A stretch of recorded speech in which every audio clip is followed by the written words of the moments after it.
The latest chapter of Blue Lock just dropped. Chapter 350, Ego is. Coach Ego was not playing with Blue Lock, he was snapping on them. I've never seen Ego this mad. And someone from the starting lineup is going to get benched. I bet you cannot guess who. I swear to God, I didn't even. Then I started thinking why he benched that person. I'm like, okay, that kind of makes sense. Team Japan are in their locker rooms after taking an L to France. Isagi's asking himself the question, what is ego?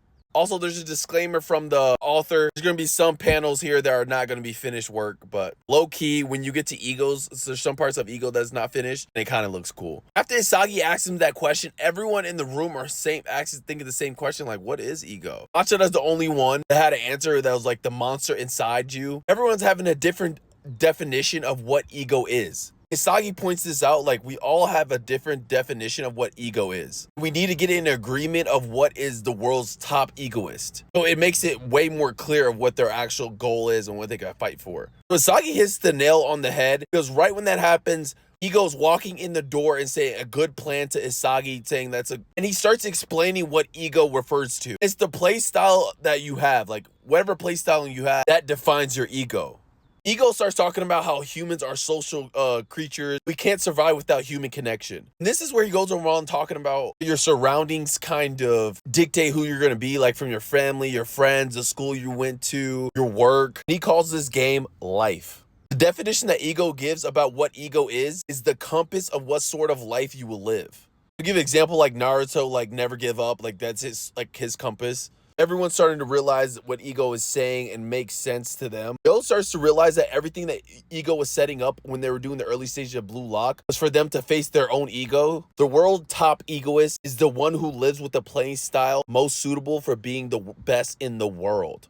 This starts to get Isagi to think about what his compass is. It's that rebel playstyle that when he wants to devour someone better than him, that's the playstyle he needs to keep up to become the best striker in the world.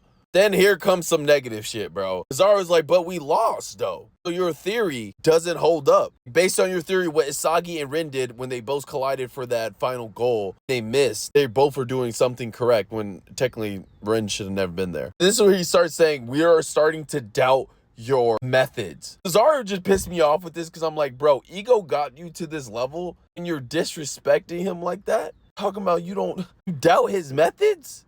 Can we trust you? Talking about like at this rate we can't be the world's best. This panel just speaks for itself.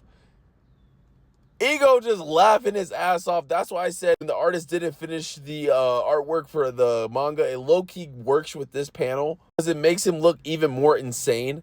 Everyone in Blue Lock is shook, bro. They've never seen ego like this before. This is where he reminds them Blue Lock is just an experiment for the world's best striker. Everyone else is cooked. Also, just look at that. That looks amazing. Even though the artwork's not finished, it still looks so cool. It probably looks better. This is where he ends up dropping the hardest line. What is the use of sanity? Sanity can buy you security, but it can't buy dreams. Whew. Ego reveals how Blue Lock fuels his ego and vice versa, how he fuels their ego. He's like, how do you think we got this far off that? And he said, if you doubt me, then fuck off. Like, we got here with you, we're gonna do it without you. He said the reason we lost to France wasn't because of like strategy or strengths. It's because some of you on the field didn't believe that you were the world's best. And that hits Isagi hard because he knew it. There's a lot of moments in that match he doubted himself. Ego breaks the screen. He has blood leaking from his hand. That we're here to create the world's best striker. He says we're in this mess because you guys are looking for other ways to live. And poses the question on them. What about your own egos, you trash? Wanna doubt me? Doubt yourself.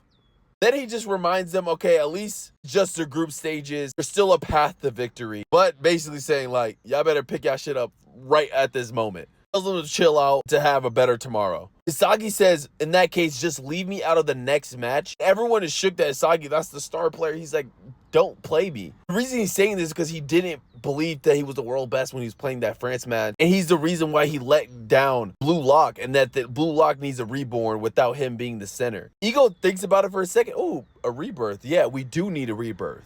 I was planning to make that gamble. He says, okay, in that case, Isagi, you're in still. Rin, you're out. I'm like, what? Rin looking like, what'd I do? I believe that in that match, like, I was thinking, like, why did he pick Ren of all people? He's so talented. But then I was like, bro, in that match, he wasn't really doing anything, though.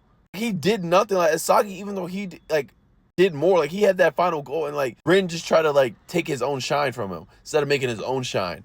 So I think that's why Ego wanted to bench him, and also, I think he's going to fuel another, like, fire under him if he gets benched, because he's that #1 dude always. What a chapter, bro. Ego finally snapped.